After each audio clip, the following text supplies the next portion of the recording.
Shalom à tous, Rabbi Docteur Itzhak Shapira.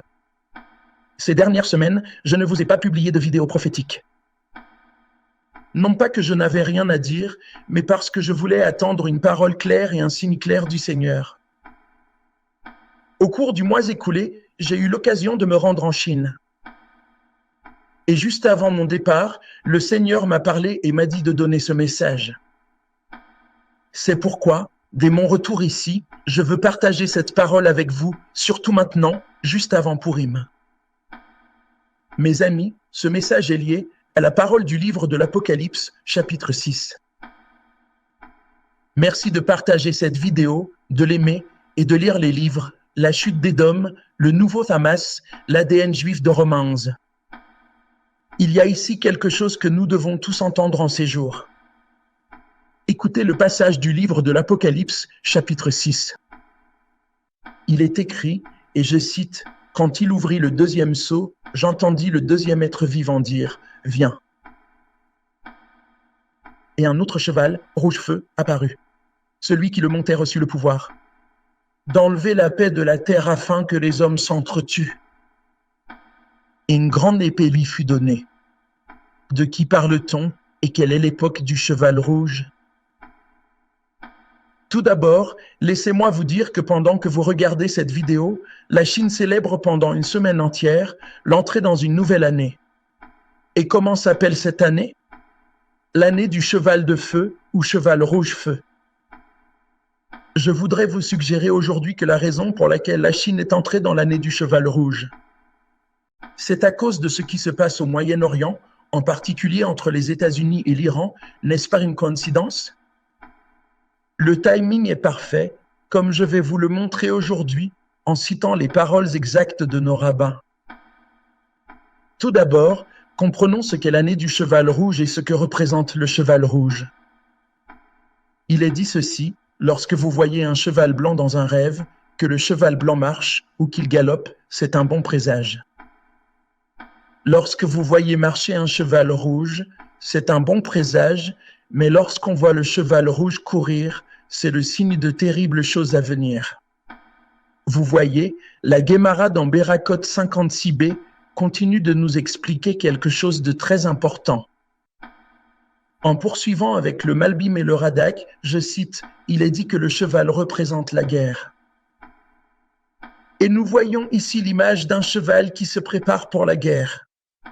Mais alors, pourquoi est-il rouge ? Les rabbins nous enseignent que ce cheval rouge représente en réalité un animal plein d'orgueil.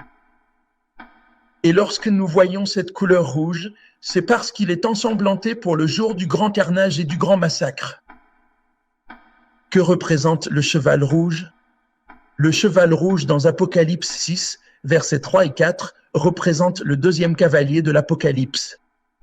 Et si vous me connaissez bien, vous savez que je m'abstiens de parler de ce genre de choses à moins de les voir clairement.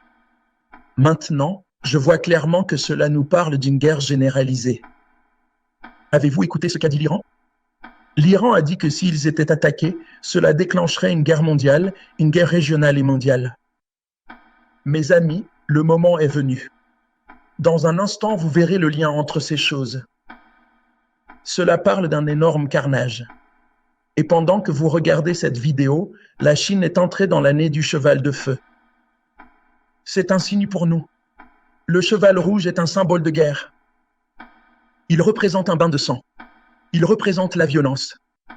Il représente la grande été. Et cela vient après le premier sceau qui représente maintenant une période de grand chaos qui va se terminer par une troisième guerre mondiale qui s'annonce. Maintenant, vous devez savoir que tout cela est connecté ensemble. Le cheval rouge à l'Iran et à la Perse. Et je veux vous le montrer.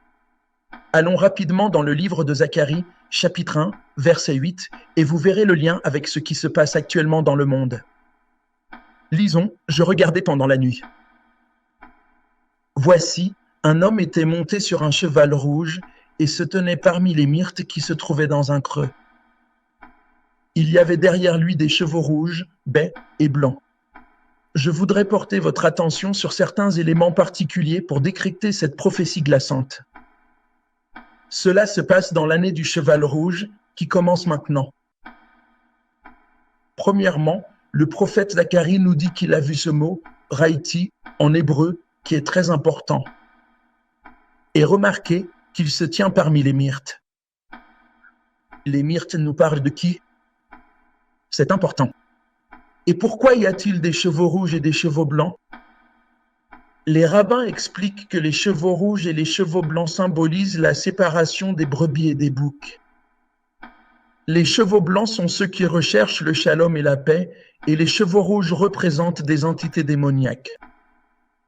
Ils sont sur le point de livrer la bataille finale, une guerre qui s'annonce bientôt, ici sur terre et dans les cieux. Mais attendez une seconde, comment les appelle-t-on? On les appelle selon celui qui se tient parmi les myrtes. Quel est le mot hébreu pour myrte? Le mot pour myrte est le mot Hadass. Qui est celle qui porte le nom Hadassa? Hadassa, c'est aussi le nom de Esther. Pensez-vous que ce soit une coïncidence qu'on en parle maintenant? Non, ce n'en est pas une. Et j'ai besoin de toute votre attention. Nos rabbins nous parlent de Hadassa, ils nous disent pourquoi les deux noms qu'elle porte, Hadassa et Esther, n'ont aucun rapport entre eux. Hadassa, c'est le nom des justes. Ils sentent bon, comme il est dit dans Zacharie 1, verset 8. Mais le nom Esther avait une connotation négative selon la Torah et selon le temps de la Hastara Tapanim, qui est l'opposé de l'œuvre des justes. La Gemara demande, si son nom est Hadassa, pourquoi est-elle connue sous le nom d'Esther? Parce que les païens l'appellent Esther. Et elle est comme la lune dont nous parlons, c'est le Messie. La myrte représente le Messie, et il y aura deux groupes qui croiront en Esther dans ces derniers jours, les brebis et les boucs. Je voudrais vraiment que vous compreniez ce qui se passe en ce moment dans le monde. Dans l'année dont il est question ici, c'est-à-dire dans l'année du cheval rouge qui vient de commencer. Et le prophète Zacharie continue et il dit « Alors, au moment même où je verrai les justes se lever,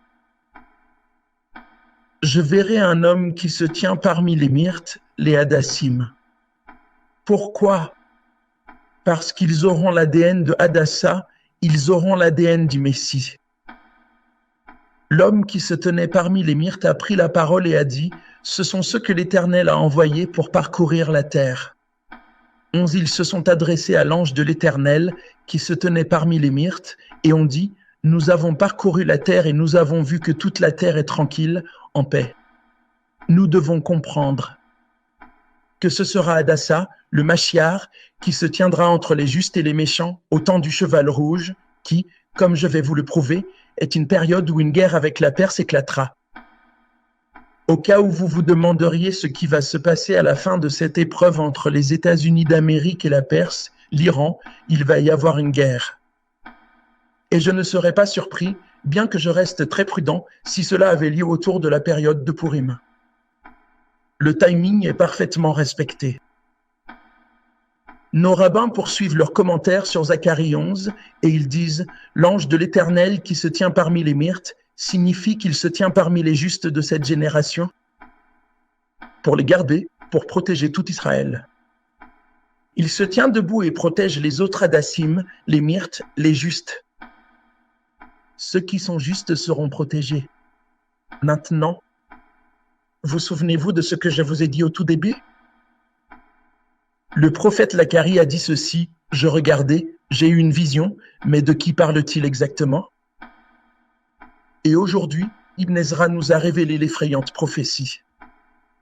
Il a dit le mot Raïti, cette expression Raïti, j'ai vu, apparaît dans l'histoire de Sodome et Gomorrhe.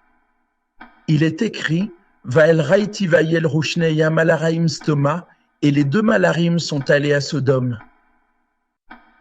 Et qui sont-ils? Il s'agit ici de ces deux Malarim qui vont venir.